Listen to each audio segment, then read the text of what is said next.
के चेहरे को टूटी फूटी सड़कों, जा बजा खड्डों, गंदगी के ढेर और दरहम बरहम सीवरेज के निजाम के बाइस सड़कों तक उबल कर आने वाले पानी ने बदसूरत बना दिया है। ये शहर अपनी हालत जार के बाइस किसी देहात का मंजर पेश करने लगा है। सफाई के लिए आने वाले खाकरों नालों का कचरा सड़कों पर फेंक देते हैं, जो वहाँ से गुजरने वाले शहरियों के लिए किसी अजियत से कम नहीं। दुकान में कस्टमर न सही खड़ा हो सकता है, न कुछ बदबू है, गंद है, काफी अरसे से इसका सफाई हो रहा है, न कुछ हो रहा है। हम लोग बहुत तंग है। ये रोड पे नाली जो है, ये नाली बंद हो जाता है तो सड़क के ऊपर पानी चलते है। मेहरबानी करो कि इस नाली को भी सफा करना चाहिए। दूसरी जानिब Sarki road, Sariab road, Satellite Town और नवाकिली समेत दीगर इलाकों में भी बुरी तरह टूटी फूटी सड़कों ने रही सही कसर पूरी कर दी, जो आए रोज हादसात का बाइस भी बन रही हैं। ये तो ना कोई ठीक करता है ना कुछ करता है, बस ये टूटते हैं तो टूटते ही चले जाते हैं।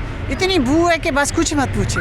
मुख्तलिफ मुकामात पर शहर की सड़कों को चौड़ा करने और बेहतर हालत में मौजूद सड़कों को दोबारा तोड़कर तामीर करने का सिलसिला तो जारी है, मगर बुरी हालत में मौजूद सड़कों को मुसलसल नजरअंदाज किया जा रहा है, जबकि शहर में सफाई का निजाम भी न होने की वजह से शहर की खूबसूरती मान पड़ चुकी है। कैमरामैन आमिर हुसैन के साथ बुशरा कमर, 92 न्यूज़, कोयटा।